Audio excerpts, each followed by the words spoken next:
Desalination. So, hindi do.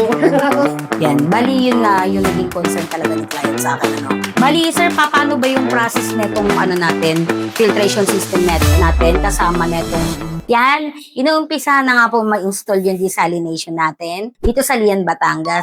Yung client pala natin, meron na siyang existing na mga equipment. Bali, meron siyang RO membrane po na nilagay dito. Ito yung ginagamit nila, siguro mga 1 year na po mahigit. Pero hindi pa rin talaga ma-solve yung concern talaga ng client natin. Kaya nag-decide po talaga siya na maglagay talaga ng desalination. Kasi yung tubig po nila is talagang galing po talaga sa dagat. Kaya sobrang alat. Ang TDS po ng tubig dito is 7,000.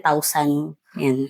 Ito yung nilagay namin na machine na desalination. Bali, ito na-install na nga nila, natapos na. Bali, ito kasama ko pala si Sir Ronald. Siya yung mag-e-explain ng product natin.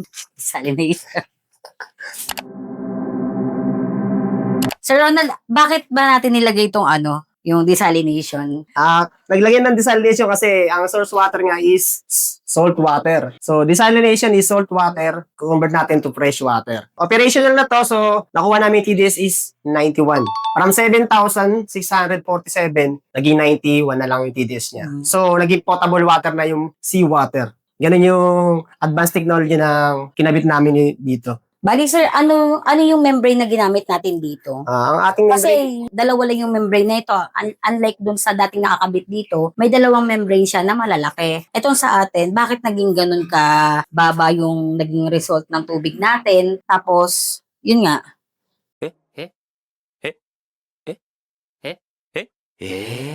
ang kinabit natin membrane dito is SW series. So, SW is seawater membrane. So, kaya yung membrane na yun naka-design para sa desalination. So, yun lang ang magko-convert ng salt water to fresh water. Desalination, sir, means Seawater to fresh water. fresh water. Sa ngayon po, yung water nila talaga, pwede na din inumin to kasi nga, yung naging result po sa TDS niya is 81, tama? 81 na lang. Bali, pwede na lang sila maglagay ng filtration system sa mga faucet nila para safe din naman lang inumin tong tubig.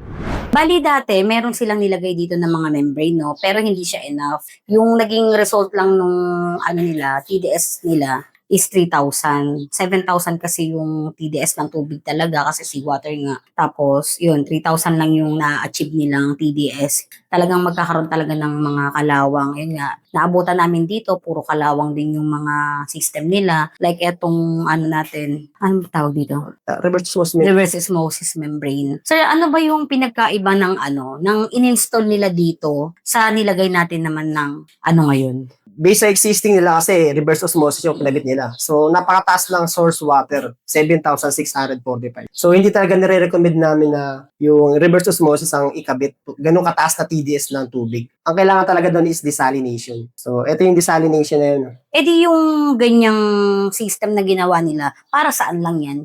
Parang naging filtration lang siya kasi hindi niya pababa yung TDS. So, magiging effect nun, lagi lang masisira yung membrane, papalit-palit lang ng membrane, so napaka-gastos. Unlike dito, ito, proven and tested na, saka nag-i-indicate dito yung TDS niya na bumaba talaga yung TDS from 7,000 to 90 below, ganun. Yan, bali yun nga yung naging concern talaga ni client sa akin, yung papalit-palit sila ng RO membrane. Napakagastos nito, kaya nag-decide talaga sila na ipalagay na talaga yung desalination. Bali, sir, paano ba yung process netong natin, filtration system natin, kasama netong nilagay natin na desalination? Ang process flow nito is meron doon deep well o yung salt water na pinanggagalingan. Dumaan pa sa ating tatlong filtration. After ng tatlong filtration, meron tayong blue tank dito na raw tank. So si raw tank, hihigupin ni desalination.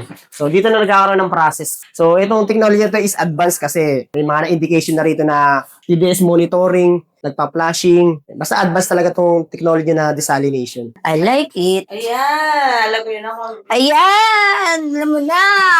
Yun na nga yung na-install natin. Kaya ngayon, malalaman natin kung ano yung pinagkaiba ng other filtration po na ordinary lang sa desalination na talaga yung alat po talaga is matatanggal po. Kaya kung may problema po kayo sa tubig alat, just message us, Aquality Pure.